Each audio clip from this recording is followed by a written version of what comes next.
Good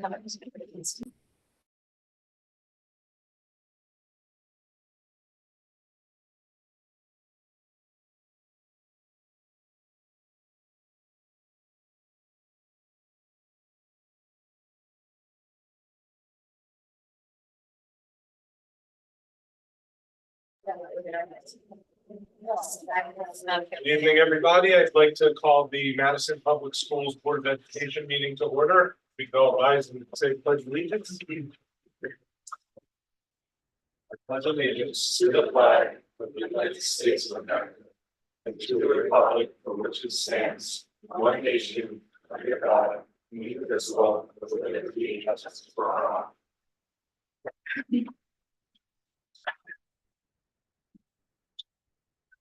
Thank you. So we always start with our school/community session and public participation, and Emily gives us a little recitation of the rules. Yep. So it's good to see so many people in person. We do welcome public comment at our meetings. We do limit them to 3 minutes to ensure that everyone has an opportunity to speak. When speaking, we ask that you state your name and your address. If you are joining us in person, you can just raise your hand. If you're joining us online, you can also raise your hand online and be called upon. Meetings like tonight's are not an opportunity for discussion, so there shouldn't be expected that they will be a back and forth. Is there anyone in person who would like to speak at this time? Is there anyone online, who would like to speak? All right, thank you. Okay, thank you. Now we move on to the Board of Education Student Representatives report with Eli Ackerman and Brooke Anderson. Welcome. Tomorrow on the bridge, we have voter registration for students that are 18 are going to be 18 by the time the upcoming elections are coming up. And we just wanted to give a shout out to our teachers because it's Teacher Appreciation Week, and a shout out to our nurse because tomorrow is Nurses Appreciation Week. So thank you to them and all the great things that they do for our school. And at the end of this week, the seniors will get all of the dates and times for this end of the year activities like senior prom and graduation, all the assemblies that we have. So it's really exciting.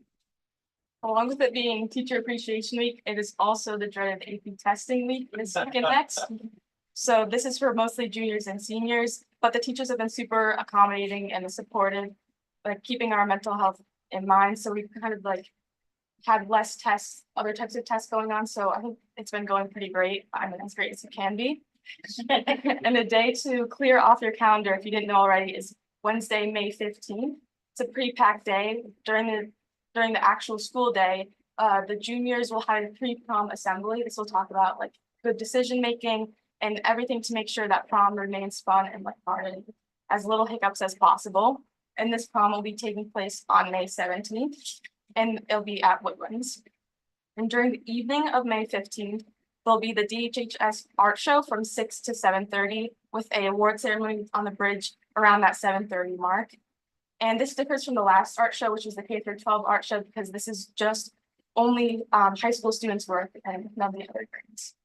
And afterwards, right after at 7:30 is the band concert. So we'll be going from visual art to performing arts. So it'll be a very packed day for everyone. Questions for our student representatives? I have one quick question. You mentioned the AP tests. I know that we've been piloting a program to do some AP tests and prep in certain of the courses. Have either of you known anybody who's taken the prep and they find it helpful? Is that a good offering? Prep meaning like teachers offering time after school. Yeah, I did it last year because I had a bunch of tests last year. It definitely worked. I know the test prep sessions that I would go to, I did better on those tests. And the teachers know what's going to be on the test better than anything else. So you can look at YouTube and it'll help, but the teachers, they do a really good job. And I think what helped most in those sessions is that they'll have you ask questions so you can talk about specifically what you need the most help with. So I found them very helpful. But, and the other thing is most of them are after school, and like the kids who do after school like music classes, it's pretty tough to always go to them. But I'm even though you're not allowed to take the AP material out of the classroom for at least some of my classes, the teachers have been also like incorporating it during the normal class day, which has been also super helpful. Very helpful to know, thank you. And unless there are any other questions, I think you should run along and get ready for your AP test. Thank you. Thank you. very much. Thank you both. Good luck. Good luck. Okay, next we have the superintendent's report, which includes some special awards. Dr. Cook. Yes, thank you, Chairman Klaskin, and it's great to see so many people here tonight. Just a quick note, we usually do have air conditioning in this building. We are going through a project, so please bear with us. If you can't hear, just let us know or turn off the remaining fans that are going, but we're just trying to stay a little cool as much as possible. This is always one of my favorite nights of the year. Also, I know the board, because we don't always get so many people here, but we're also recognizing some amazing students, and we get to do so for both Polson and Daniel Hand. So that's always a great event. The CABE Award, which is the Connecticut Association of Boards of Education, is also special for the board to award, because it is from Boards of Education. And so just a quick note on that. It's a student leadership award. It includes 7th and 8th grade students, along with high school students who exhibit exemplary leadership skills, including a willingness to take on challenges, concern for others, diplomacy, and the ability to honor a commitment. 2 students from each school in a CABE member district are eligible to receive the CABE Student Leadership Award. Students are nominated by their school principal, which also makes it very special. So I will start with Polson and Catherine Hart, and ask Catherine to come forward and recognize our Polson students. Thank you very much. And at Polson, we actually recognize students in 8th grade who we put out to all the teachers in 8th grade and ask for their input. So out of 185 students, we narrow it down to 2, which honestly is pretty tough to do, but it's a great group of kids. And we run all that information by related arts teachers as well. So everybody gets some input to be able to nominate these 2 award winners for tonight. So to start with that, I'd like to call up Elle Bradenberg.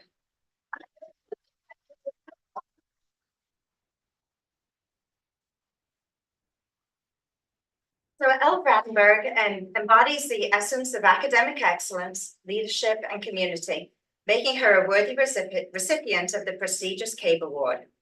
She excels academically, consistently showing a strong commitment to her studies, but the respect she holds from students and staff goes well beyond good grades.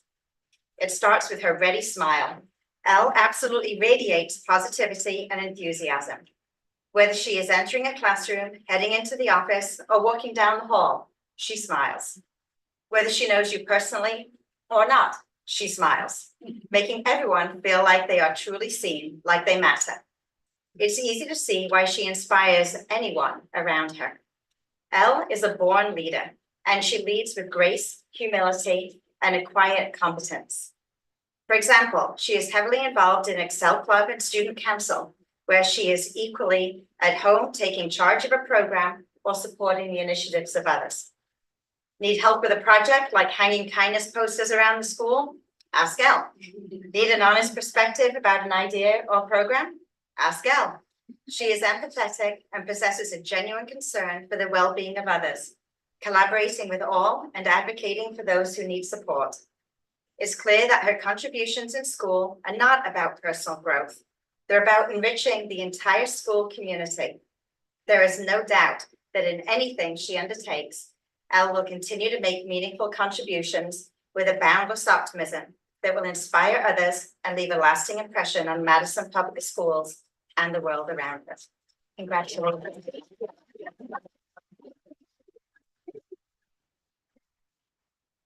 Thank you so much. I'm so grateful to receive this award. I just want to say thank you to my family and my friends for always being my biggest supporters, my biggest cheerleaders, and always believing in me with whatever I set my mind to.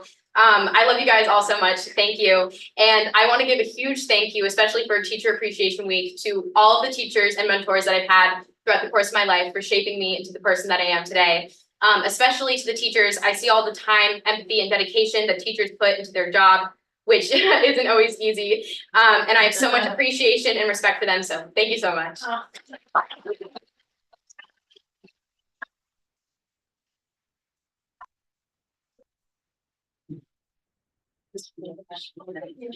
Pictures.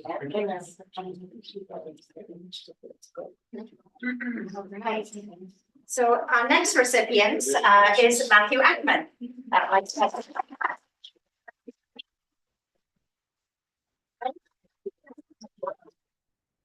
So Matthew Ackman is a student of exceptional character, dedication to service, and academic excellence, which has earned him the esteemed CABE Award. In the classroom, Matthew performs at high levels across the board, and teachers are impressed with his strong work ethic. His dedication transcends academics, however, as seen in his leadership roles in the building. With a genuine commitment to service and a natural ability to inspire others, he leaves an indelible mark on Paulson in all he does.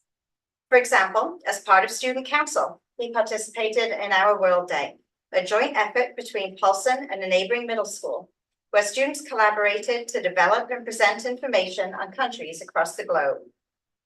As part of Peer Helpers, Matt demonstrates an inclusive approach and ability to bring people together, which has made him a role model for peers and younger students in the school community. It's no surprise then that he is currently spearheading a new bulletin board project centered on inclusivity and unity. Whether he is meeting with administration, creating plans, or adjusting strategies when faced with challenges, Matt's strong communication skills and his commitment to leaving Paulson a better place are evident. Thank you, Matthew, for inspiring us and making a difference in the lives of others around you. We know you'll continue to do so for years to come.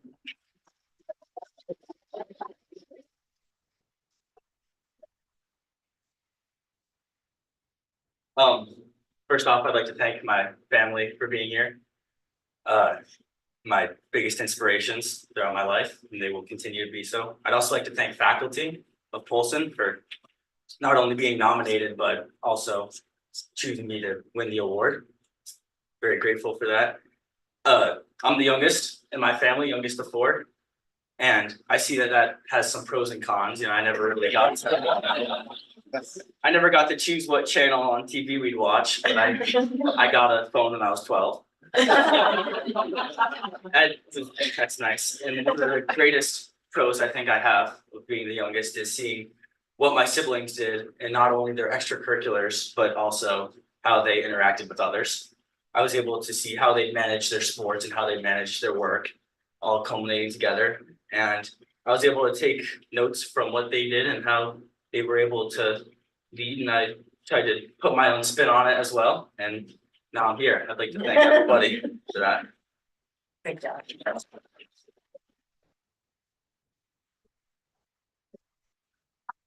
If we want to do maybe the photos with Matt and then the photos with Elle, and then most families are welcome to go, then it's quite warm in here. So come on up.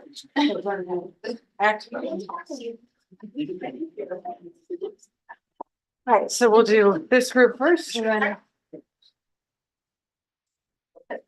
we'll do some. All right, ready? 1, 2, 3. Thank you. The parents want to take any, or we good? Come on up, Beckermans. Yeah, the parents are welcome to join. Come on, Eli, come on over. Not what I want. Welcome. You gotta smile, Eli.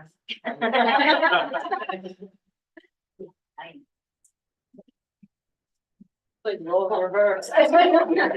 Thank you. Sure you hit Eli's room in September? Congratulations. All right. Ready, 1, 2, 3. All set, thank you very much. Thank you, Judge, very much. Okay, and then Elle and family, if you all want to come up. Sure.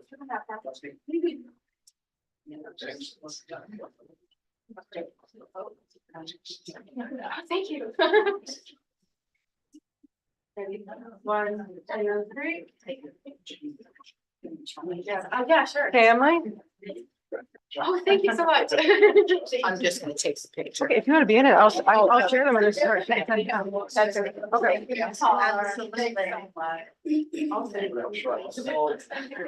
That's true about the. All right. Ready, 1, 2, 3. Thank you. Thank you.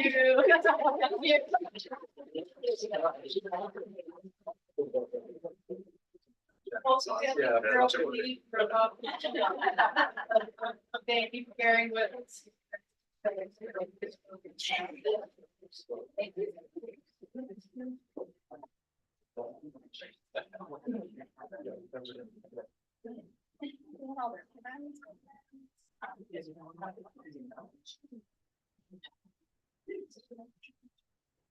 Next, I'd like to recognize Daniel Hand, Principal, TJ Salvatore. Mr. Salvatore.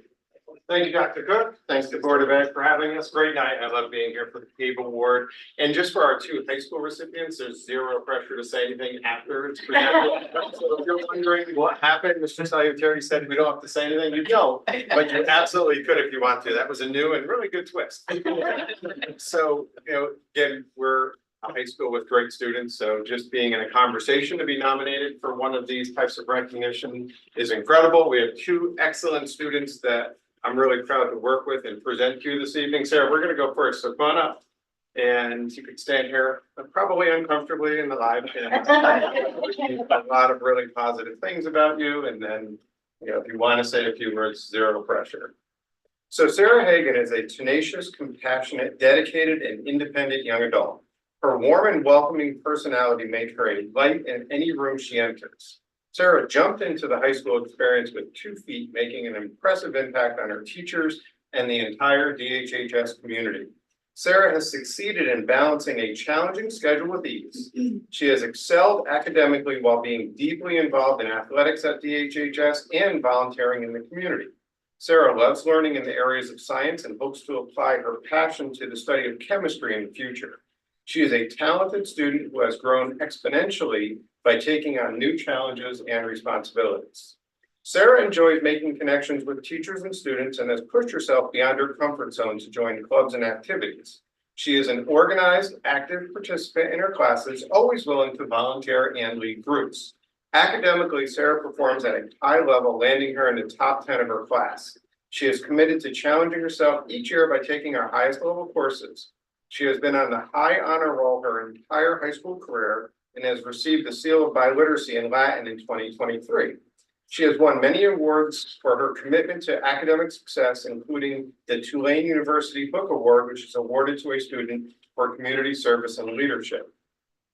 She has earned multiple DHHS departmental and PTO recognition for excellence in art, English, social studies, science, and orchestra.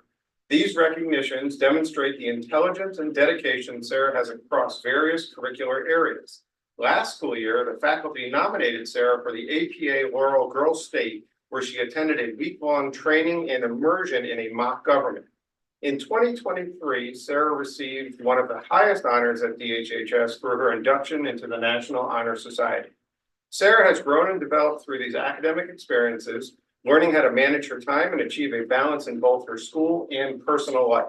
Her drive to succeed continues as her challenging coursework during her senior year certainly confirms. In addition to her commitment to academics, she is also dedicated to her community and extracurricular involvement.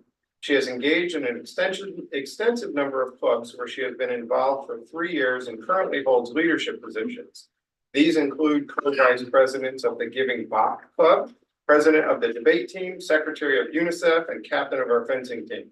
She also plays violin in our chamber orchestra, and she has joined the Shoreline Youth Symphony Orchestra, where she has made the regional competition in 2022.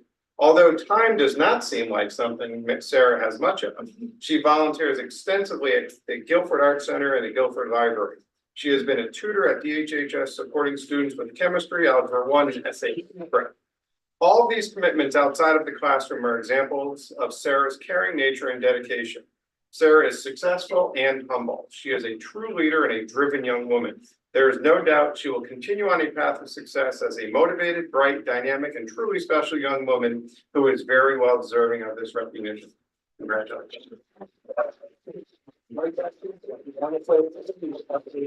Thank you. I don't have much to say, but I would like to thank my family and my teachers and all my classmates and teammates for supporting me in my leadership roles. I really appreciate that.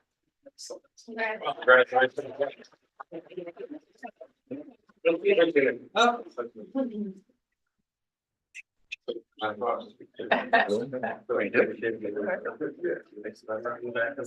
gonna go center. I'll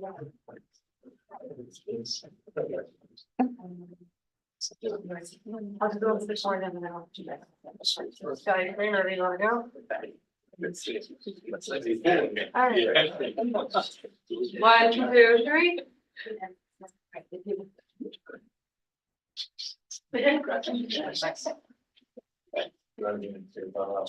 One on each side. 1, 2, 3. Thank you.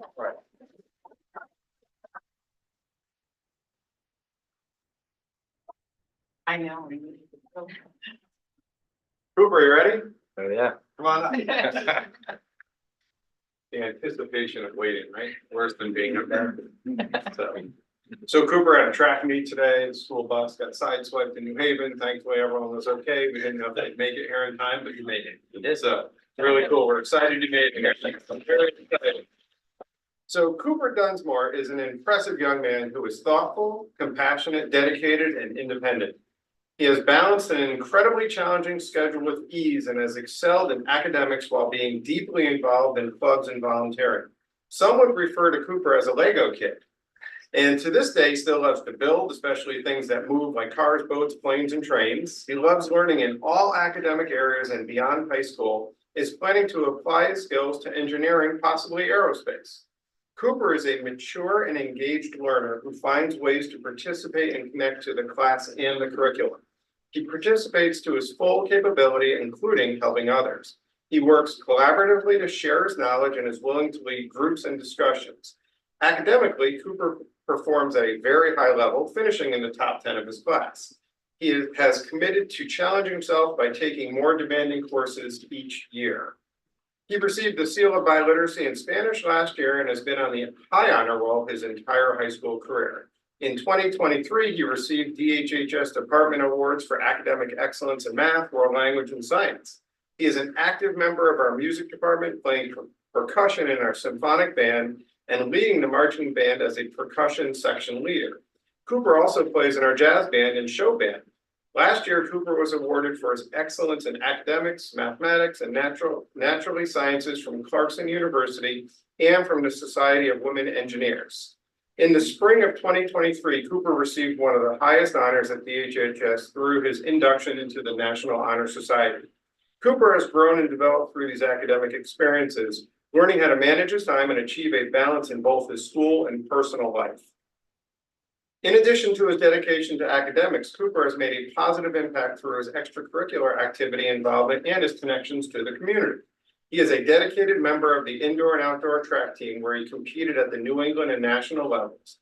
Outside of DHHS, Cooper continues to spread his musical abilities in the community. He plays house band for our local school of rock, plays for our elementary schools with the jazz band, and participates yearly with our marching band during the Memorial Day Parade.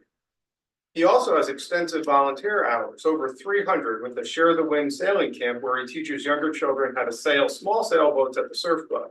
In his free time, in quotes, he works as a marine attendant at Yacht Management Systems to clean and wax boats during the summer months. Cooper's success demonstrates his natural leadership and ability to connect with younger students, peers, and all members of our school community.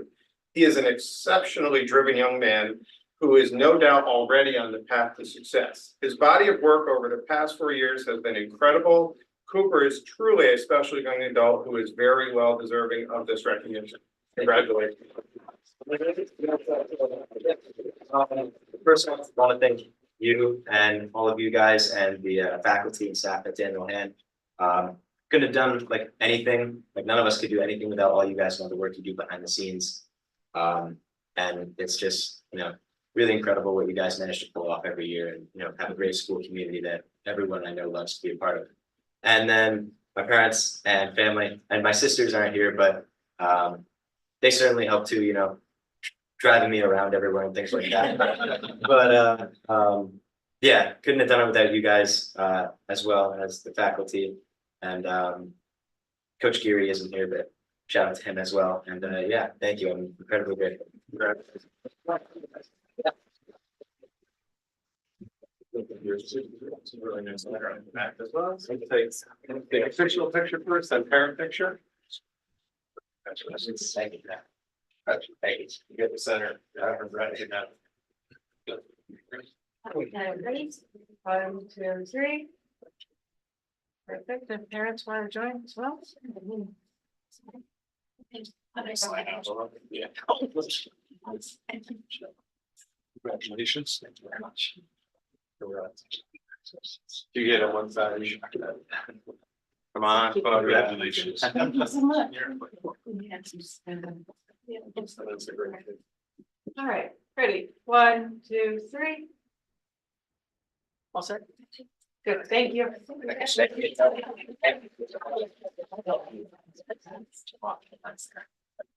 You can stay for me, yours. Yeah. So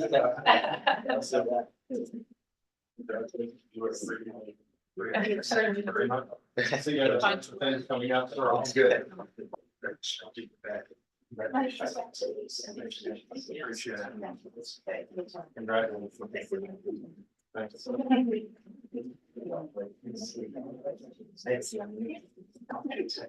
Congratulations.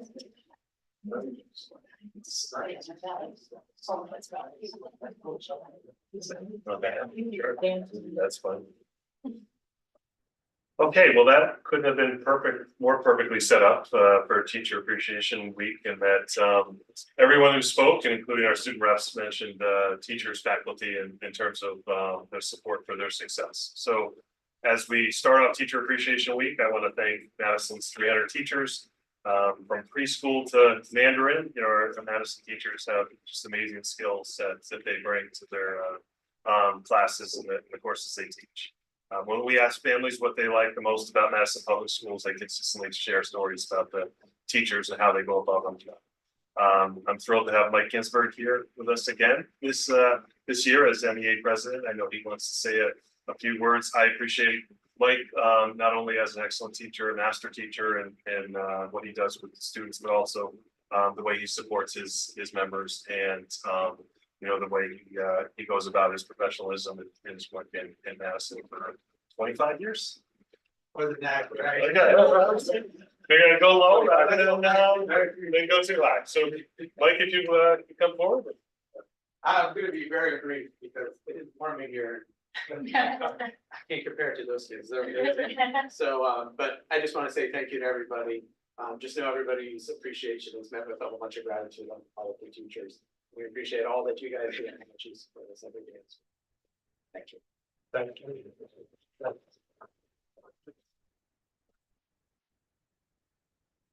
And on both of these areas, we have throughout the week recognition, I know, from both the schools and then also heavily from the PTO. PTOs do a fantastic job, so I want to just thank them as well for everything they do to help us recognize teachers and our school nurses. So I'm going to lead right into our school nurses. School Nurse Appreciation Day is tomorrow, and we have Stephanie Lesnick with us. We have 6 school nursing positions. We have 7. We have a job share this year that we're thrilled to be able to staff all our nursing positions. It's a shortage countrywide, statewide certainly, but also school nurses is a pretty big shortage in the nurses area. And so the nurses in our schools do care for students from just daily providing meds to broken bones and accidents that we are thrilled that they are on staff to be able to handle for us. And they support our students both physically and emotionally so often throughout the year. So I'd like to ask Stephanie to come forward and be recognized and say a few words. She's wanting to do I actually want to see TJ's offer and not speak, if that's still an option. No, I would be remiss if I didn't take this opportunity to acknowledge all the nurses who I'm here representing. A lot of my moms and not able to be out on the meeting like this, so they all send their appreciation to for Dr. Cook and their administration of their buildings for the support that they get on a daily basis. I feel fortunate as a mom of students in this town that all of our buildings are staffed with school nurses. I think that's critical as we look at changes in our structure we're a school system really placing a value in the health office. And however that structure is laid out really shows your value that you place in the health office and what those nurses are doing, what the health professionals, paraprofessionals are doing in those offices. So I thank you for your support in that. Dr. Cook has been obviously very supportive of us, but most recently he's excuse me, he's helped us fund some vision screeners, which have been really important for our state mandated screenings that we need to do for vision screenings for our youth. And that just in a nutshell has cut down the amount of time that our nurses are spending doing state screenings for vision specifically. It's really facilitated and expedited that process, which allows our nurses to be with our kids doing what they need to do on a daily basis. So small things like that, it matters. It really lets our nurses know that they're seen and that their job is valued and the presence is valued. So I thank you. I'm appreciative to the nurses that I work with and the health office paraprofessionals. Mrs. Drake is my right hand and my left most of the time. So it's all very very well structured. So thank you, and I appreciate you taking the time to thank us. Thank you.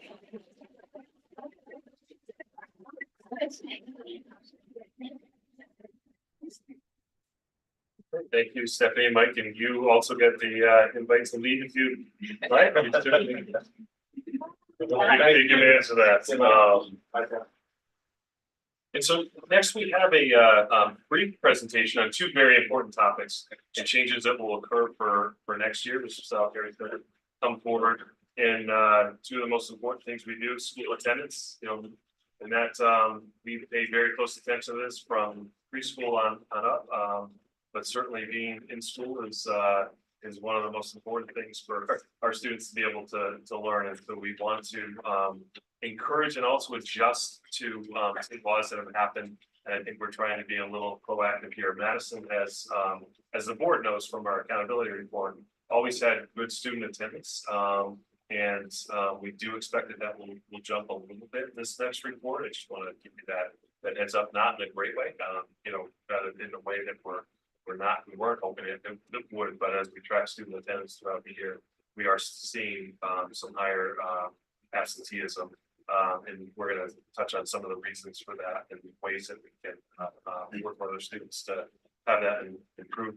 And then also academic integrity, which is something, again, we're trying to respond to, kind of some new things out there. The board's done a lot of work on AI and part of this is in response to that, but I think also part of it is just looking at best practices and ways we can do things a little bit better. So I thank TJ for his work in this area. He really has led this. He's worked with legal counsel. He's checked with other districts. He's worked a lot with central office staff. So I appreciate that. So I'll turn it over to Mr. Salter. Great, Dr. Kirk. Thanks for the time, and I'll be brief, but feel free to jump in with questions.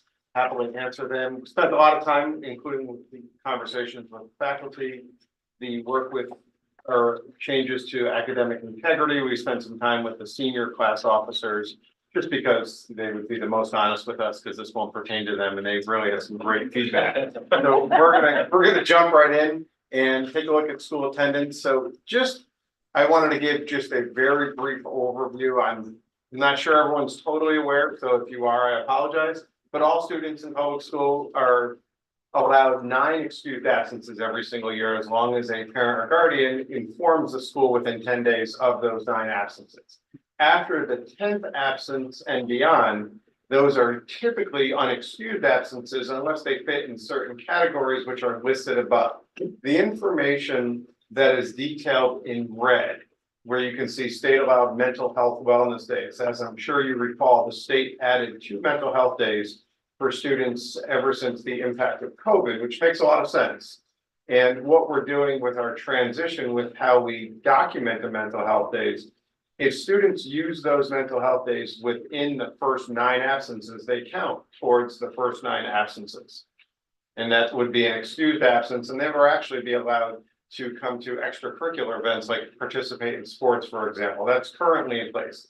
If a student was to use up their initial 9 absences for, let's say, they were sick 9 different occasions, and they had 2 additional mental health days, those still count as excused, even though they're beyond the 9, and that's allowable. And that's the approach we're recommended to take. So it depends when the students take them. They still get the 2 mental health days that they currently have. They just can't be consecutive. And if they're in the first 9, they count towards the 9. If they're beyond it, they're 2 additional excused absences. So that is a change to our current practice where we just counted them as additional at this time. But looking at the impact of these, we thought it was time to move them into the initial 9 as conversations with a lot of the people Dr. Cook mentioned. College visits, this is a significant change we're moving forward with. This is the current language in our handbook that all students are allowed 3 college visits per year, which is excessive. We've been watching this over the years. That's a significant amount of time away from school. It also states we could ask for documentation, which we sometimes do, transitioning to much more detailed approach to college visits for juniors, for juniors and seniors only. They're allowed up to 2 college visits per year. Those 2 college visits would have to be pre-approved. We have a tidy little form that students would fill out in advance, hand into their assistant principal. It would be considered an excused absence within those 1 through 9. And the benefit of that excused absence in advance, if it's a college visit, if a student went to a local college or university and they could get back to school, if they have any extracurricular activities after school, or if it's a Friday visit and they have any activities over the weekend, they can participate in those activities. If a student exceeded their 9 excused absences and they filled out the pre-approval, and maybe a little more specific, if a junior or senior filled out the pre-approval form and it was absence number 10, it would be an unexcused absence because it's beyond, but we wouldn't penalize the student because it's pre-approved with after-school activities or weekend activity involvement, which we think is really fair. This would be a pretty significant change. Now, could a freshman or a sophomore use an excused absence for 1 through 9 for a college visit? Yes, of course they can. A parent can make that phone call in. They wouldn't get pre-approval. The significant difference is they would not be able to engage in after-school activities, if that was the scenario. And we see, the college visit process should be dedicated to juniors and seniors in that process. It has been too excessive, and like Dr. Cook mentioned in the beginning, attendance at school is really important. And this will be a significant change moving forward. We plan to do a lot of communication over the summer at the start of the school year as well, so our students are not confused. This next slide is just current practice. I wanted people to see this before we transitioned into a conversation as to how we're going to deal with tardies moving forward. Right now, if a student exceeds their 9 absences, that would be excused. If it's a 1 trimester course and they have 6 unexcused or more, they actually wouldn't earn credit in a course. For a 2 trimester course, again, this is after the 9 absences. So we're talking a pretty significant number. If they had 12 unexcused in a 2 trimester course, they would lose credit, or 18 in a 3 trimester course. Big numbers, again, those are really significant. I thought it was important. This slide is repeated twice. That wasn't a mistake. It's on the beginning of this particular piece, talking about how we address tardies and what we're doing moving forward. And then it wraps up this piece as well. So if you look up at current practice, right now, if a student arrives to their first period class is the greatest impact we're going to see. I don't see many tardy issues during periods 2 through 6. It's that particular first period class. If a student comes in 20 minutes or later, that class is actually considered now as an unexcused absence, even if they end up going to that class. So that's pretty significant. We looked at trying to adjust this to be a little bit more flexible with students, but also holding them accountable. So what we're looking at doing moving forward is breaking it up into 3 categories. It being the amount of time they arrive late to a class. Obviously, our goal is to have the students arrive on time to class. But if they're up to 15 minutes late to class without authorization, that would be counted as a quarter of an unexcused class absence. If it's between 15 and 30 minutes late, that would count as a half of an unexcused class absent. And anything more than 30 minutes now, instead of that 20-minute mark, would count as a full unexcused class absence. Now, those particular absences would pertain to loss of credit, they would not pertain to 0 through 9. Like that 0 through 9 that students have for excused absences, it would pertain specifically to this. We see this as helping kids be a little more accountable, you know, because we truly have some students who after the 20-minute mark, like say, why bother? Like I don't even have to go, that class is going to be unexcused. But it also encourages students to get into the, especially that first period class on time. We don't typically see this as an issue when students are in school, but we think, you know, in one sense, it's a little more flexible while we're not lowering the standard for our expectation for kids to be in class. Like, I don't see this as a significant impact on students. We don't deal with a lot of students around loss of credit, but it does come up at times. And that's going to be the next part of our conversation where we actually have in place right now a loss of credit appeals process. So once a student hits the numbers of concern, after they get a few warning letters, like you're exceeded your absences, you're at the risk of losing credit, which is pretty significant because if you end up passing a course, but you lose credit, you'd have to take that course over. That wouldn't count or be on your transcript.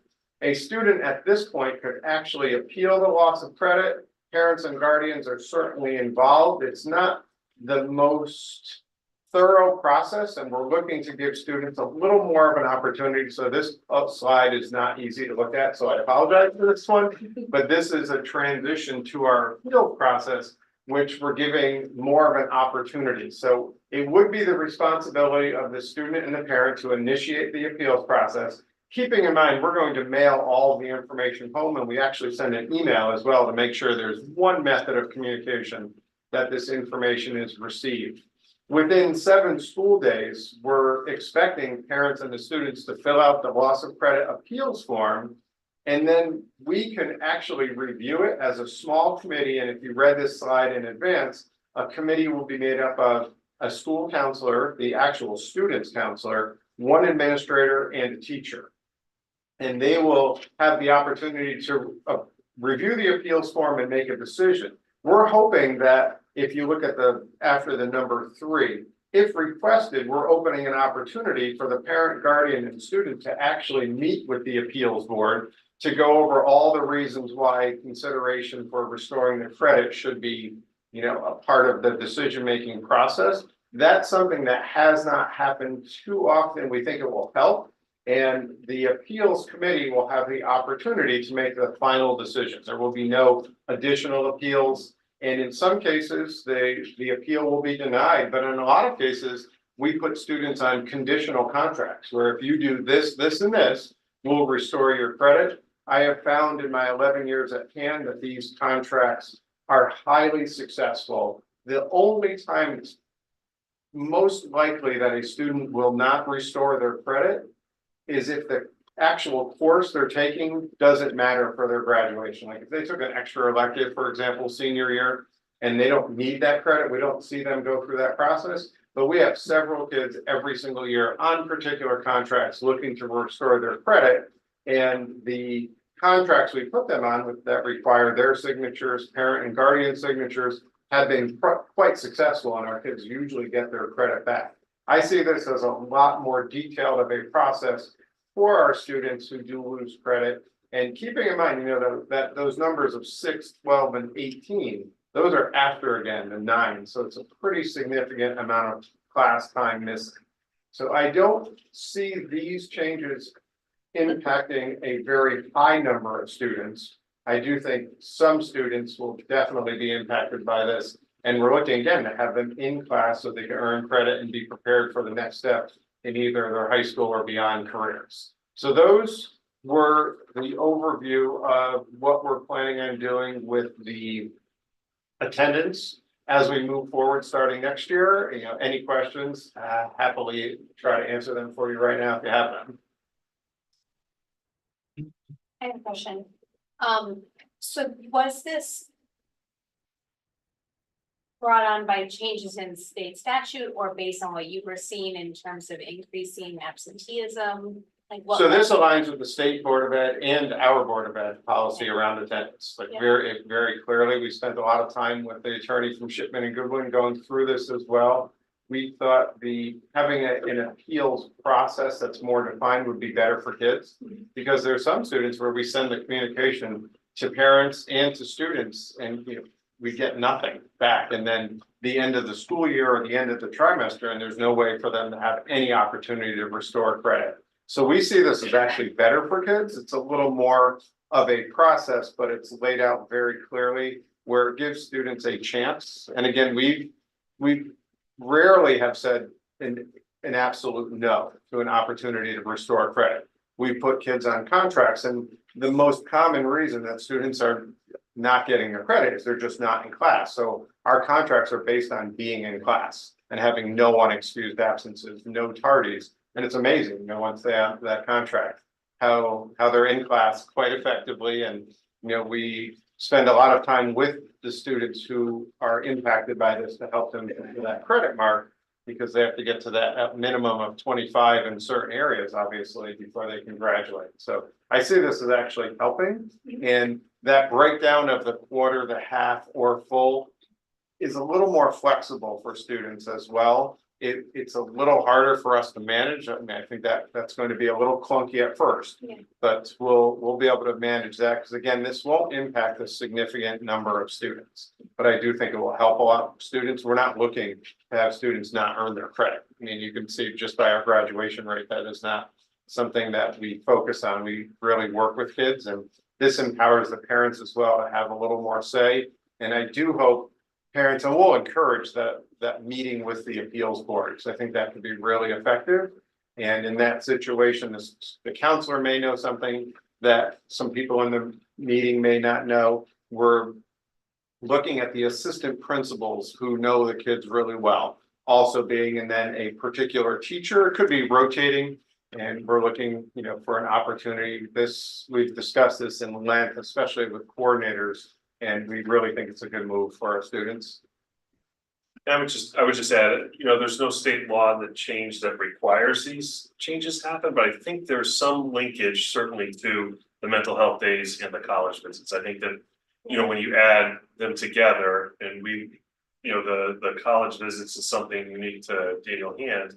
Other districts do it, but I think the 3 was on the higher end, and our students know about the mental health days. I think that was something. I have colleagues that don't know about the mental health days, but I know we have freshman students that know about the mental health days, and so they are utilized here. And so I think that this is just another way to control. And I think that also, as Mr. Solitary said, most college visits do occur in the junior and senior year. I think that's when most happen. Doesn't mean the family can't bring the freshman along with the junior. It just means it would be an excuse absence, something like that. Can you speak from TJ to what is being done and what you do when you begin to identify students that look like they're heading in this direction? Great question. Absolutely. So we send out a lot of letters, when students start to get to a concerning number of even excused, like you're about to use all of your excused absences, and a lot of communication with parents, a lot of times I get an email, my child's going to be out for the next week. We're going on vacation. I'm like, that's either 5 of your 9, or if it's after the 9, it's unexcused. And that's a reality check for some. And we send a handbook page, pay attention. We even talk to the parents and the students about their schedule, because if they have a lot of 1 trimester courses, during that trip, all of a sudden that 6 becomes in play very quickly. We try not to, deter some vacationing plans, but we have defined school vacations that we would appreciate our parents taking kids up during those times. We also meet with students regularly. Mr. Bonder, Mrs. Butcher have 2 grades each. They meet with students, depending on the severity, almost on a weekly basis. When it gets past the point of excused absences, it moves over to my office, and we have, supportive conversations. And that usually works. That's usually weekly. We make the students, it seems like it's kind of random, but it's very planned. And we also follow policy on, chronic absenteeism and tardy, where we require the parent come in, have the discussion. We send the letters home. I inform Dr. Cook as well. There's not too many teeth in what we can do, but it's never a surprise. And we're usually very successful And the reactive meetings turn into some proactive positives, like even the following school year when we watched the students who were on our list last year of concerns. We call them in and congratulate them, you know, for being in school. So, you know, I don't love the fact that we're a lot smaller than we used to be enrollment wise, but you can see so many more students now and a bigger percentage. We actually have a pretty high success rate with most of our students, and there's a lot of things that come in play. There's never a surprise. Like, there's no way a parent is like, I didn't know this was coming. You know, sometimes we have to ask the parent what they need us to do, you know, in certain circumstances, you know, Mrs. Witch or Mr. Bodner are on the phone in the morning, you know, but, you know, can you put your son on the phone, you know, get out of bed, you got to get here. And that's been really effective as well. So we spend a lot of time on this. It's important. You know, we want the students there, and there's so many checks and balances in place. And even when they get to what seems like the point of no return, there's another option where they can actually appeal and be placed on a contract, which again, we've had a lot of success for. The only ones that Mr. Bodner and I, over our 11 years together, and have been unsuccessful were kids who just, I don't need the art credit, I'm good, I don't have to appeal, I have my art credits and I'm already passed. For the students who needed the credit, it's been really helpful. And we carry contracts into the next school year as well. It's not a short-term plan. We're trying to change behavior. And sometimes when they know, you know, in June 13th, when all of your friends are walking across the stage, you're not going to be. That's quite a motivator for a lot of students. I know that a lot of districts around the state are having, and around the country, are having a terrible time with attendance post-COVID. I don't think we count among the districts that have had difficulty bouncing back attendance wise, but just where do we stand is your understanding? I'm depends on the day, you know, like junior prom day, you know, we'll probably have a lot of mental health days. You know, and the students all who take those days know they can go to junior prom. Yeah. You know, we have the 4-hour minimum limit where a student has to be in school for 4 hours to engage in anything after school. I don't see our overall attendance as concerned. You know, I do every year, it seems like there's a few more senior skip days that a lot of people think we approve. That doesn't exist. But overall, our attendance is really good. You know, certain days, you know, like the post Super Bowl days, those type, I see concerns. This attendance issue is very specific to students who our SST identifies through a lot of the visits. I'm not sure if you know exactly what those are. Gail's probably talked to them. Like Gail's office created a really good report, easy to run through Infinite Campus, where it flags kids, where our school counselors get involved. I will say that school counselors do a good job. It's definitely a different impact if an assistant principal has you in their office or if you're in my office. It's certainly more real in that case, and we spend a lot of time, you know, in those situations. And you know, it's nice to connect with kids. I do think that relationship building sometimes could, you know, get that student over the hump in coming into school. And some have to check in the morning, and you know, we spend a lot of time on that. So I wouldn't say we've seen the completely negative impact on attendance that COVID caused in a lot of other places, but we definitely want to pay a lot of attention to it. There's some misuse, like you know, the mental health days, for example, in my opinion, as well as college visits, you know, that are lined up, and there's students missing a lot of school. So we're trying to just rein that in a bit. Thank you. So is this something that's going to be like published in a student handbook and like on the website? It's going to be communicated nearing the end of this year. We thought it'd be a good idea to get it out there.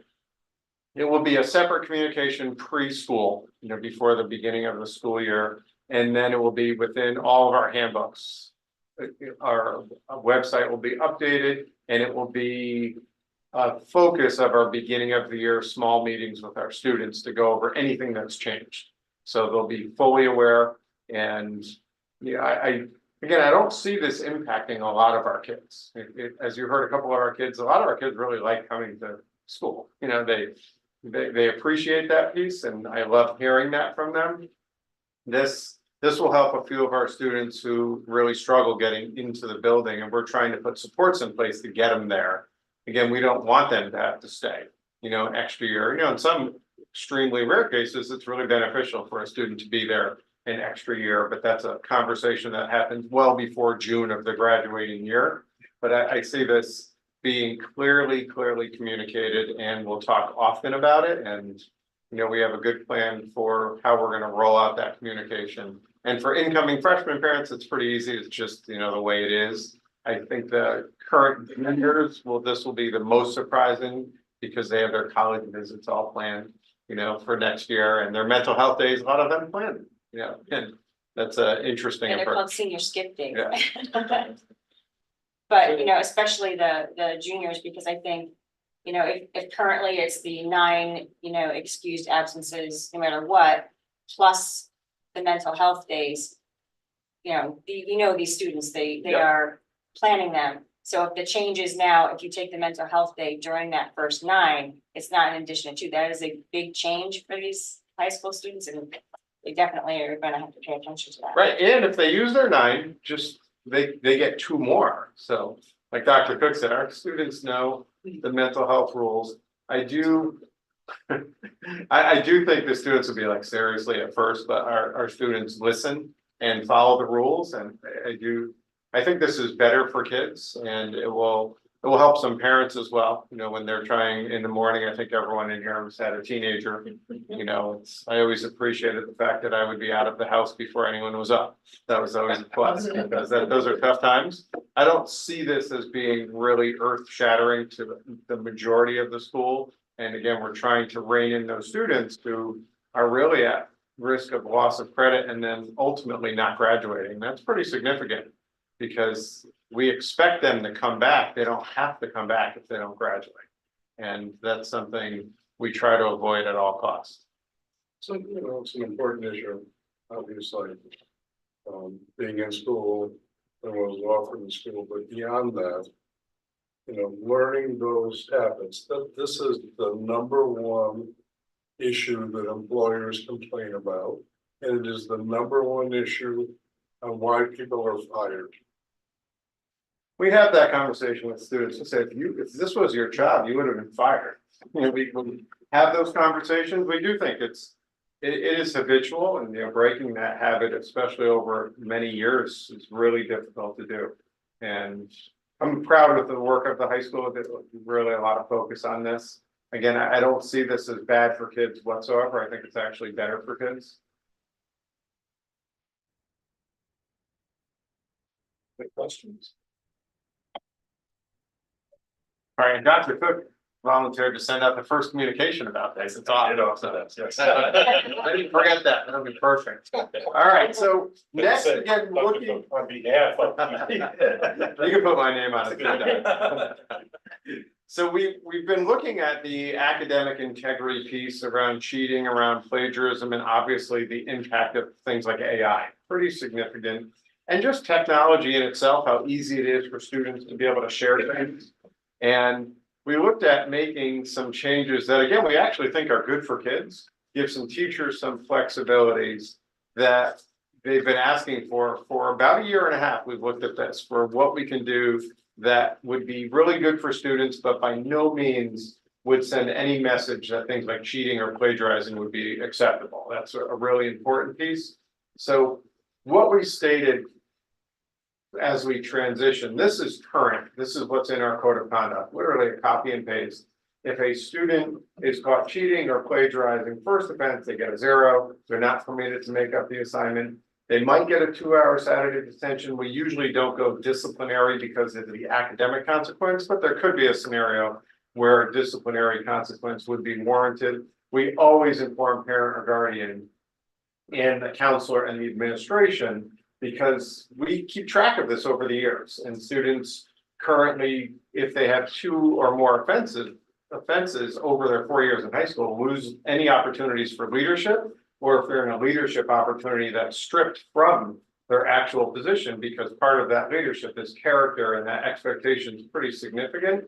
The second and subsequent offense includes all the first offenses and possibly up to 3 days. We've never done that. Again, something really egregious if we needed to, maybe.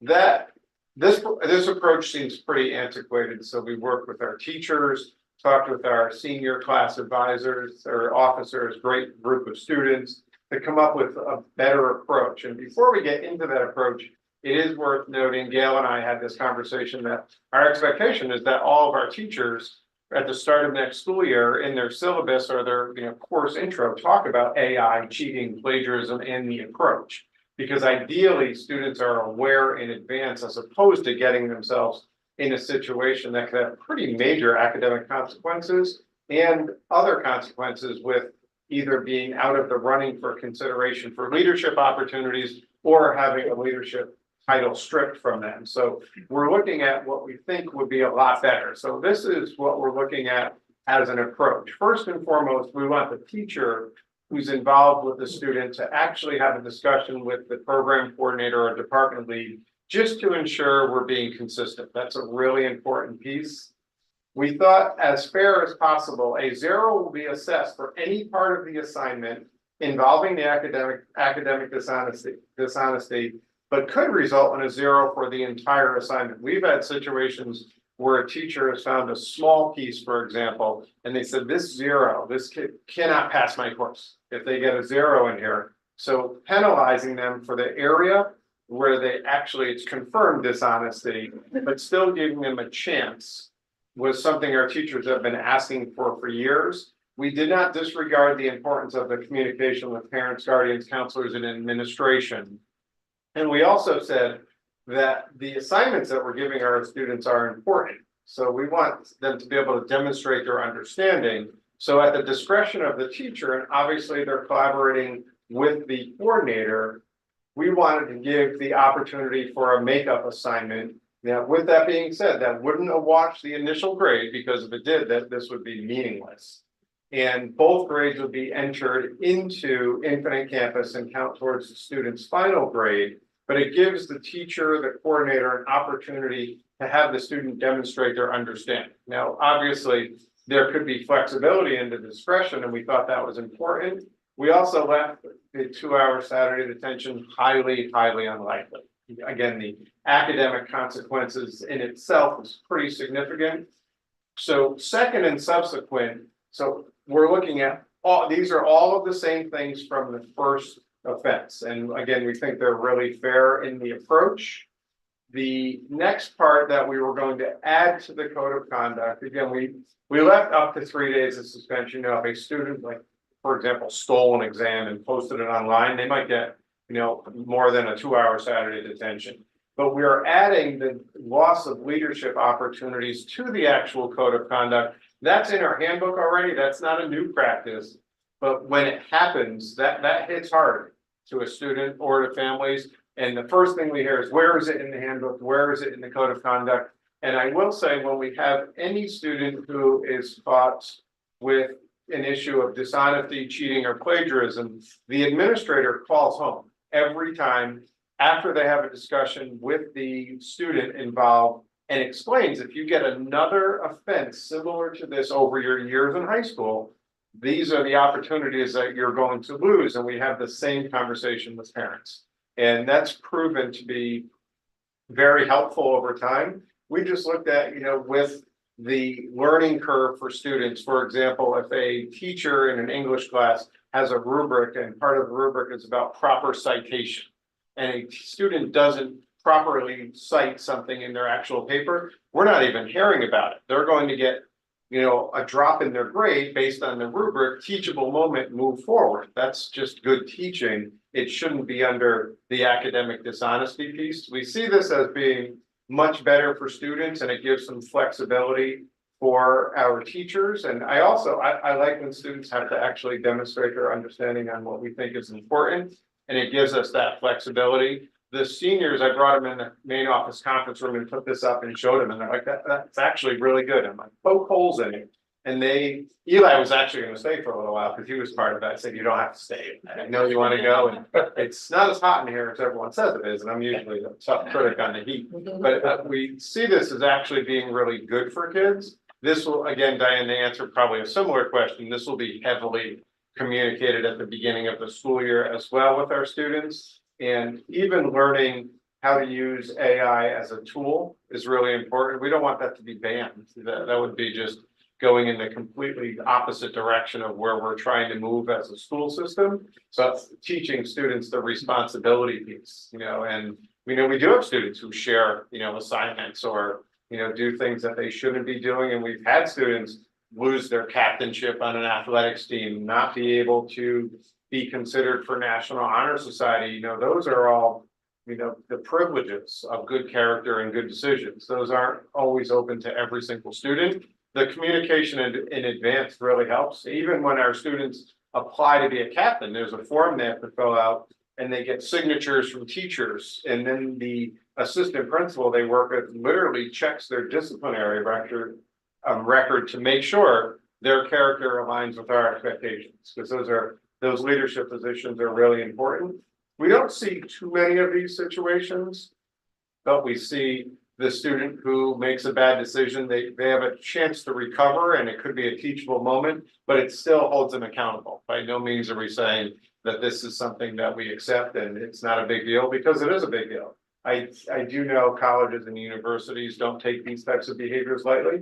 So we want to help students certainly get ready for that transition, but we also don't want one decision to automatically result in the inability, like that mathematical impact of a 0 is really significant. So we see this as, again, really positive, and I don't think we'll hear too much negative, if anything negative on this particular piece, because overall, we think it's good for students. And that piece right in the beginning of the new language where the coordinator and the teacher will talk will really focus on that equal opportunity piece. So 2 teachers in a civics class, 2 different classes have a similar situation with 2 different students, that coordinator can ensure the consistency piece, because that's really important. And again, I think helping students understand, what we expect is really important, but also they're navigating some tools and technology that are just evolving every day. It's amazing. So there's one, I think, kind of gray area when it comes to whether or not a student has dishonest or plagiarism. So, and I know this just because it actually happened. So I know frequently teachers will ask students to help edit other students' work, like they're allowed to go into the document and you can see the changes that they made or suggestions that they make. And some students have actually taken another student's suggestion verbatim and put it in and not understood that that is plagiarism. And so then both students were called out on it, even though one was just sort of suggesting something, but because the other person used it. So I think it was certainly unintentional, and it was a teaching moment, right, for the teacher and the students. But it is something I think that could be highlighted better by the teachers to the students to say, although we want you to help each other and collaborate and provide suggestions, you cannot actually use exactly what they said. That's good input. And the big learning curve for teachers too, that collaborative piece, the use of technology. We're trying to front load those conversations in all courses so students are aware. We're also looking at a lot of teachable moments, not, automatically going discipline and code of conduct.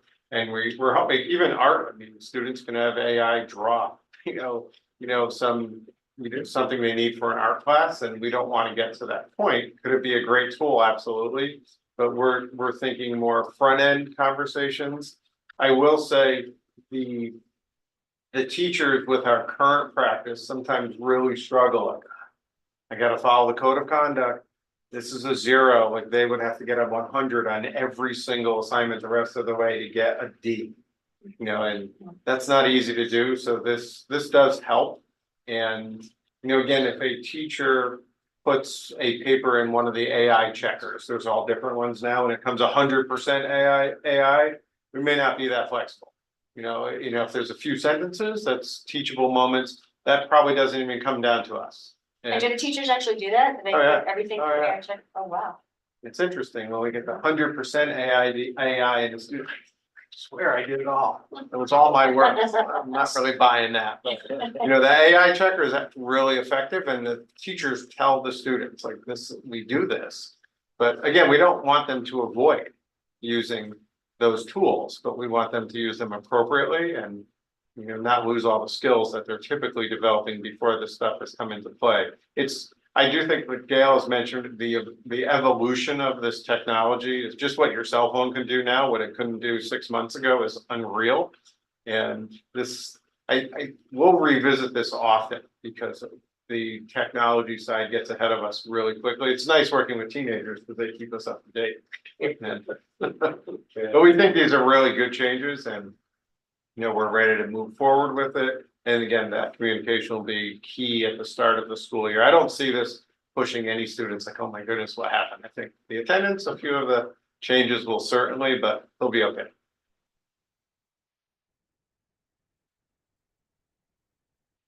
Thank you. Thank you. Thank you so much. Appreciate all your work around this. Yeah. Thank you very much for your time, everyone. Have a great rest of your evening. Yes. As well. And then the last piece I have for my report, I won't go in depth on this. I know Mr. Pin's going to cover this in his committee report. But I just wanted to thank Gail for leading the work on the teacher eval plan. I shared some information with the board in terms of the timeframes. The timelines have been incredibly tight, and to bring a group to consensus. I think one of the big things that we had in our favor was this is very similar to our current plan. And so Gail and I both fully expect, and I know I've said something similar to this, but Gail and I both fully expect that we will be in compliance with the state on teacher eval to start off next school year. And so, you know, we have done a lot of work in that area. And I just, like I said, I want to thank Gail for working with the group. She met several times over the last 2 weeks just to get this to the finish line and be able to present it to you today. So, like I said, I know Stephen will cover that in his update. And then just the last note, you know, as we talked about the HVAC being down in this building, just watch your invites from Zoe. We got some dates change, our locations changing, not dates, in terms of some, you know, upcoming events. We don't want anyone to miss it because they went to the wrong spot. So just make sure you're watching the latest invite. And that's it. That's it. Thank you. Board member comments, any comments? Yes, Diane. So I just wanted to make a couple of comments regarding the AP review sessions. And so the first comment is, I think that we should develop some guidelines for the AP review sessions so that the students have adequate time to schedule them in with their own schedules. And so maybe if we had some sort of guidelines for teachers to say, you know, your AP test is on this day, this many weeks before the AP test. If you're planning to do review sessions, give notice, you know, this many weeks before, schedule them, you know, this many days before, et cetera. And that way, there's equal opportunity for all students in all of the AP courses that are being offered review sessions to adequately plan and then therefore adequately utilize the AP review sessions.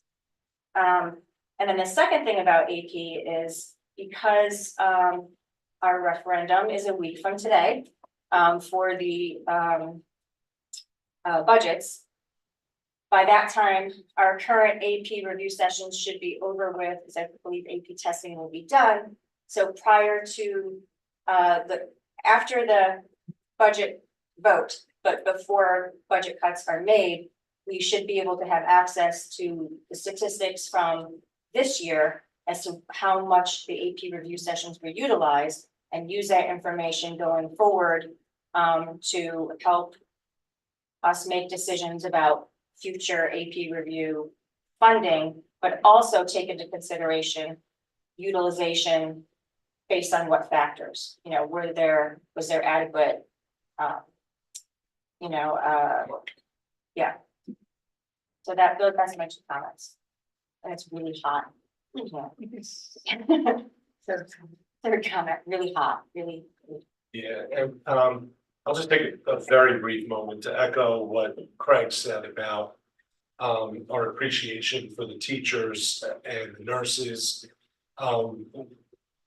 We're truly gifted to have some dedicated, really dedicated and excellent faculty here in our district to clearly, the effort that they make and the pride they take in their work is amazing. We have some excellent nurses as well.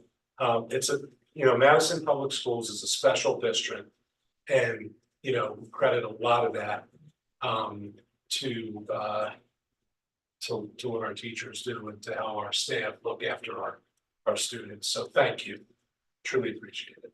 I will learn that. Yes. Just a shout out to all the PTOs and also for really showing appreciation to our teachers and nurses. They go above and beyond and they really do a lot of work. It's a few people always at all the schools on PTOs doing the bulk of the work.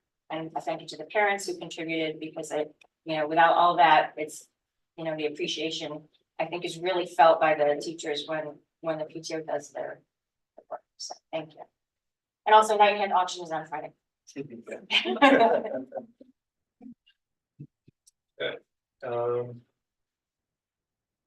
So that ends board member comments. Is there any audience response to the information presented? Seeing there's no audience here and we have none raising their hand in the TV audience, so we'll move on. I need a motion to approve the consent agenda. So moved. Approve that. That was Emily, Second. seconded by Diane, thank you. Any discussion on the consent agenda? Seeing none, all in favor, aye. Aye. All opposed, nay. Any abstentions? Passes nothing. Oh, actually, it passes 7-0. We have 7 here tonight.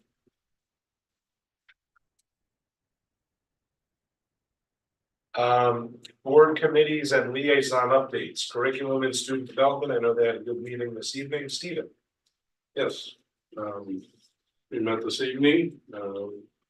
It was Kathy, myself, and Gail and Seth. We had 2 items on the agenda: wellness unit adoptions, and the second item was the Madison Educator Leadership Evaluation Plan. In terms of the wellness unit, this is the last of over 900 units that have been developed by teachers. And the wellness curriculum, as Seth said in the meeting, it feels like it was a complete rewrite from the youngest right up to the high school. And I think, I think that's true in many ways. I mean, what it incorporated, where it used to be basically PE health, was incorporating school counselors, social work standards, health and PE standards, bringing all of those together.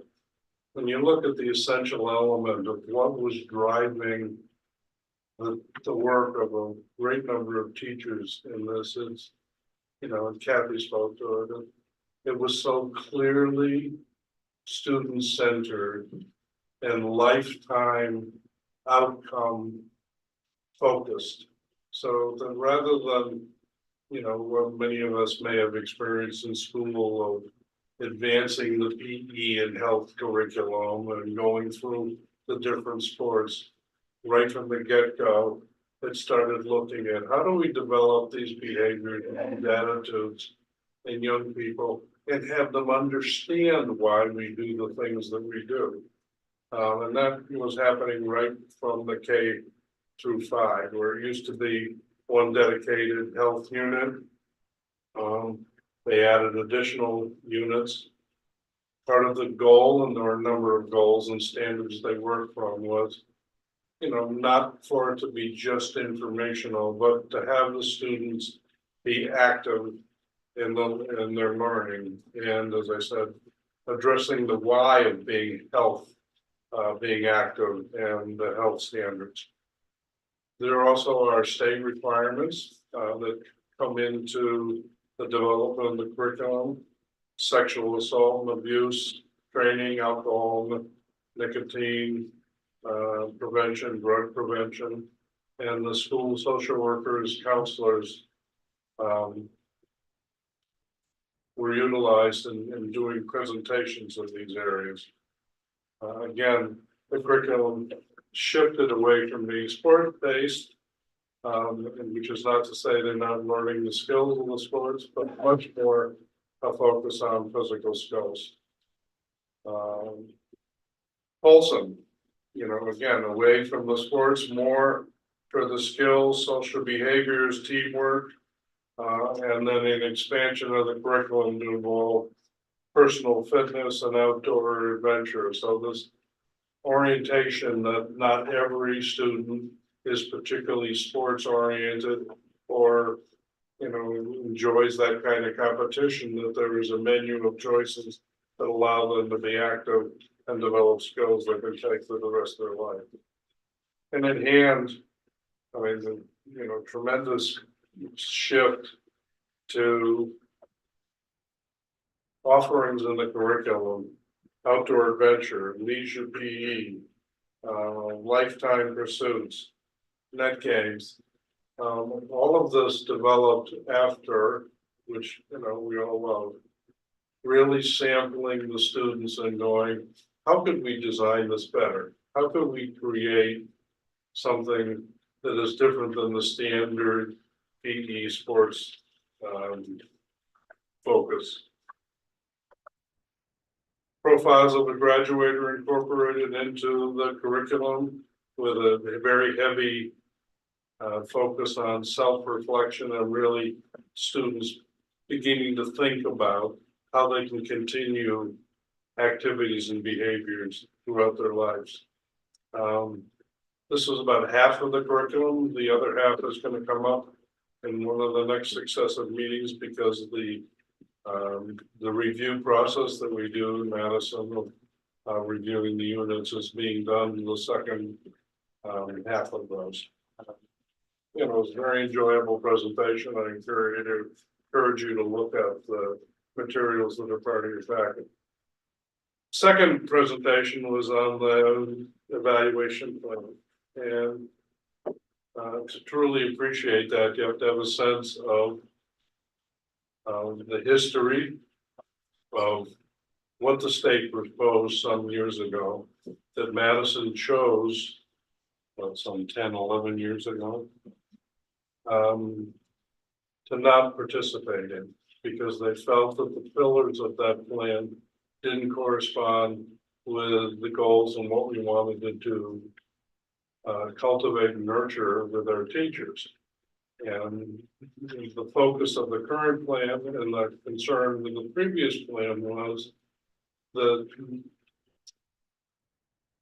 the group that worked on the curriculum and looked at the evaluation plan wanted it to be very heavily focused on professional growth and development. You know, which is not to say there isn't an accountability aspect to it, but that the leading principle would be nurturing through high standards professionals that continue to grow and learn. What the State Department of Ed offered was a plan with much greater flexibility than it has existed in the past. Which really left an opportunity for Madison to shape it closely to what we value and what Madison has currently been doing. There were basically three options. They put out a model plan and they go, you know, if you're not happy with what you have and you just want to adopt a state plan, you certainly can do that. And here's all the materials and the forms and you can step into that. The other option was you can adopt some of the standards of the state plan and bring in some of your own as long as the required provisions of the plan are in your plan. And the third choice was you not take any of this and develop, you know, from the ground up your plan, as long as you comply with what the state requires. Madison chose to take the middle, which was because the current plan wasn't that far off from some of what the state offered. So, you know, it is plan that is being put forth is an adaptation of their model, but with our choices and the things that are important to Madison. You know, without going into, in the interest of time, a lot of the details, there are tiered levels in the plan. There are face-to-face meetings 3 times a year. There's a focus on climate, academic talent and systems, and a Danielson rubric that the faculty and the leaders in our schools were enthusiastic about. You know, as superintendent spoke to, the timeline of developing, implementing, training and putting into place is challenging at best. So, you know, the fact that the team of people that worked on this under Gail's leadership, you know, prioritized this, pushed it, didn't cut corners and came forth with the plan is, I think, really laudable. They are seeking adoption and will seek adoption in the May 21st meeting. There was no public comment and we adjourned at 6:35. Any questions? So I know that the teachers were involved in this and you're seeking adoption, but does this have any impact on the union agreement with them? Like, does anything need to be modified or? No, the regulation requires that the recommendation come out of the PDAC and actions taken by the board. There's union representation on the PDAC. So we have presidents from both unions on that PDAC as well as different levels of the organization, so. So they're representative of it, so no changes have to be, no addendums or anything like that. Thank you. Yeah. And I have to say, just to add into that, we have a highly functional collaborative PDAC. Where for some districts, this change was unsurmountable and really difficult. We've had nothing but total agreement every step of the way. Nothing at all to cite in terms of this event. And Mike Ginsburg was part of the presentation. He was at the table with Martha, thank you. Yeah. So I just didn't know if, even if they're involved in it, but you know, it would require legal changes or. Well, we're going into a teacher's negotiation anyway, so if it did, we'd be able to handle that. But I made a point of asking Michael, you know, as the union. Because that's not happening until fall, right? And if we adopt this, it would be at May 21st, so there's. Yeah. Yeah, the difference between our current practice and the future practice is very minimal. Okay, I just wanted to be sure. Thank you. and fully supported 100%. Right, and just so people know, PDAC is an acronym for Professional Development Educator Committee, which was the committee that worked together to put together the proposal for our educator and leadership evaluation plan. See, Thank you, Steve. What? that's a state mandated acronym. State. Yeah. I have a question that's a little off topic, but it's still for this area. So in the past, I know that Gail, you presented to the curriculum committee about like how much professional development our teachers are getting, like you did a whole review of the year. And I was just wondering if we're gonna get that annually, like, because then it was presented to the board afterwards, and I just thought it was a really great informative piece to have the whole board know like what professional development our staff is getting annually.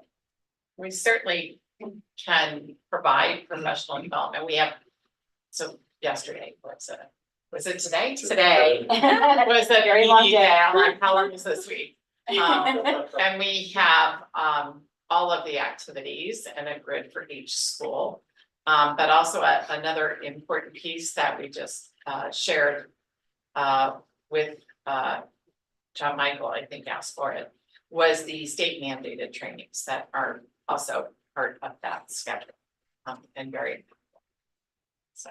But I mean, personally, I would like to see it like annually, just like this is all the PD that we did this year for our teachers, for our paras, et cetera, because I know like, you know, some of it is state mandated and some of it we're doing as PD.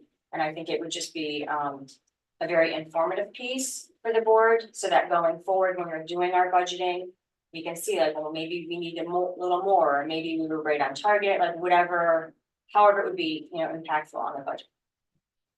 I would agree with you. I think that's a really important point. And it was something that was really featured in the evaluation plan, with the professional development schedule and opportunities are a huge part of developing. Developing effectively. I also think it's, you know, it's a benefit to the general public to understand when we start talking about investing in teachers, what that means. Right. Thank you. Any other questions for Steve? Great report, Steve. Thank you. Facilities committee also met tonight, Emily. Yep, we met tonight. We talked about work going to be done over the summer and then looking ahead to plan and cycle maintenance. Quick overview for summer, upcoming summer 2024 work. Overall, all the projects are on time. Neck River Elementary School is in full swing, on schedule and on budget. Brown School is plugging along. The windows are on hold due to a funding issue, but we hope to have it funded a year from now. Polson bathrooms, bids are due next week. Hope to get that under construction this summer too. They said it's a little tight, that project, but that's the goal. We did spend some time talking about the complexities of the Polson HVAC work along with the auditorium. As you can imagine, the HVAC will be potentially extremely disruptive, so they're sort of spending some good time thinking about the impact on students, how to phase that project in over the time frame. Gilbane is working with Bill and Peter to help think about planning and phasing and considering different options for that. Dr. Cook also asked Mrs. Hart to look sort of at the building and consider how they could use different spaces in the building to maximize work, do the work in a way that makes sense, both time-wise and education-wise. So to be continued, but they do look to have a schedule for work in place this fall that we can see, so. And then also part of that, the auditorium work, that's the lighting, the sound system and the chairs. Gilbane's also working with them on that. The work will be done next summer. They're sort of trying to figure out, they do the HVAC first, do they do the auditorium first, how that timing and phasing. So lots to consider, but everything is moving along otherwise. And then you may have seen the emergency storage construction underway by the facilities area. Bill also talked briefly about planned and cycle maintenance. As you may know, the planned and cycle maintenance is sort of the planned work, carpeting, flooring, painting, lighting, minor renovations. He said they spent a lot more this year than in years past up front, with Brown School being a priority area. Plus, as we all know, the rooftop units at the high school. So just something to consider as we look ahead, as he said, you can never have enough, as you can imagine, for sort of ongoing maintenance, keeping the buildings functioning and in good condition. Looking ahead to plan and cycle maintenance 2025, some highlights: Brown signage and wayfaring for the pre-K and kindergarten areas, parking areas, moving expenses, millwork, the kindergarten play area, those are all on the horizon. And then we talked a little bit, a good question was raised about a lot of this work, as Bill said, next summer is going to be the busiest summer in terms of the work that anyone can recall, with all these constructions. So Diana had asked, with that in mind, where is the school year going to happen with Polson under construction, Brown, the new school? So we did talk about options. Jeffrey will still be here on campus, and Ryerson. So there are spaces that just will be missing. There's no public comment, and we adjourned at 7:16. I don't know if anyone from the committee wants to add anything. Who was there? Just that the schedules have not yet been determined. They're still working on it for the Polson projects, the HVAC, and the auditorium. So it's not that there's any project on hold. It's that they still haven't yet determined the best schedule of which to start first and how to proceed. And they're working on that this summer. so that the decision will be hopefully done by fall, and then everyone will know, the community will know what this likely schedule will be, but the work was determined it was not going to start yet. It's not scheduled to start until the summer of 2025, but that they're working on the schedule, and when they know the schedule, we will know the schedule, and then everyone else will know the schedule. Bill did speak to the concept that going from 7 schools to 4 schools won't necessarily result in savings as it relates to maintenance, because the new standards that the new buildings and the new work requires, is more technical, is more advanced. Things like filters and so forth are gonna have to be changed, and they're more costly to meet COVID standards and so forth. So it was a heads up that it isn't just a 1-to-1 ratio, that there are challenges with some of the new technology.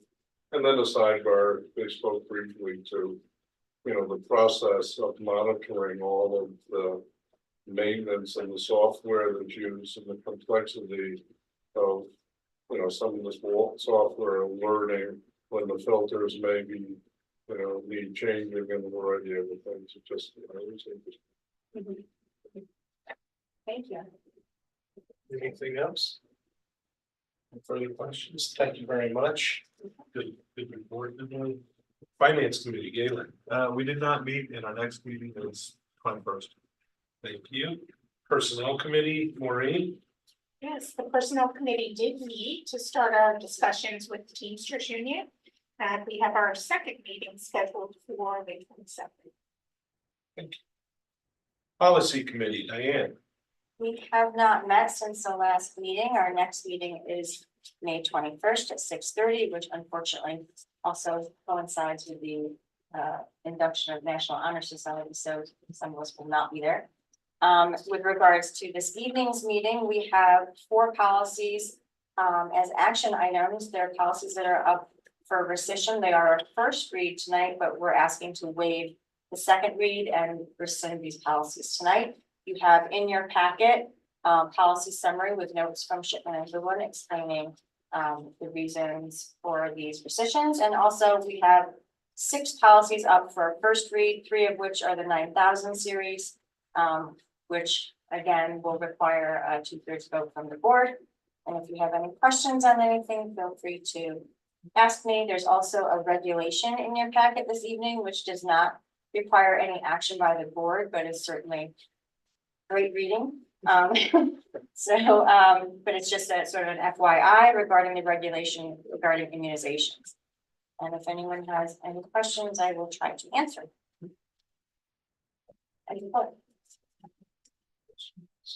Seeing none, thank you very much.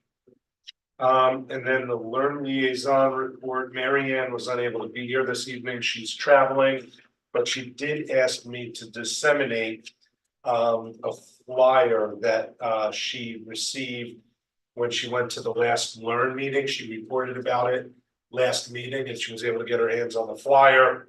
I apologize that the writing is kind of small, but I will hand these out. And this is for the I Choose Success ICS program that is put on by Learn and is sponsored by General Dynamics. It's an opportunity as a program. This program will ideally consist of a series of 12 regularly scheduled 90-minute sessions with cohorts of up to 12 students. Participants will be led through self-exploration activities in small groups on topics such as identifying and building personal strengths, leadership of self and others, virtual hands-on career exploration, building positive, authentic relationships, sphere of control, influence, and impact, getting the job and keeping the job, being a part of a dynamic team. So I think the concept is this is very similar to the type of work we are teaching our students in our calling it in our proposed graduates. Well, no, I mean, yes, No. In our. CTE, gosh, I'm sorry. I think I have CTE, that's why I can't think. In our CTE class, career tech ed program, but it also adds a little bit of, like career readiness and advisory for, students who may be interested in career paths other than college. So, yeah, might be complimentary for us to consider along with our award-winning awesome CTE. And that's it for committee and liaison reports. So now we move on with some action items. Action item 10. I need a motion to waive the second reading and rescind the following policies. 5170 activities, fees, charges. 5100.9.4 physicals for school athletics. 5130 awards, honors, and scholarships. 5180.4 using schools or students for publicity purposes. So By Diane, seconded by Maureen. Any discussion on those? We can rescind. All in favor, aye. All opposed, nay. Any abstentions? It is unanimous, 7-0. Thank you. Action item 11. I need a motion to approve the minutes of the April 23rd, 2024 Board of Education meeting. So Diane, do I have a second? Second. Well, okay, Kathy's got it. Kathy, so good. So this side. Any discussion or recommended edits or anything? No, all in favor, aye. Aye. Opposed, nay. Any abstentions? Seeing none, motion carries 7-0. Thank you. Then I have future.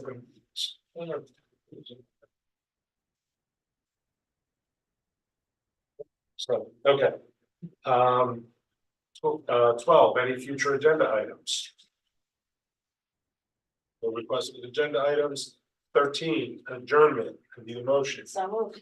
Diane, seconded by. Okay, I'll just pay them what. Yeah, we've been trying all that. You and I are like. You know, you got Yeah. it by now. 9, 12, yeah. All in favor, aye, opposed, nay, Why is it German?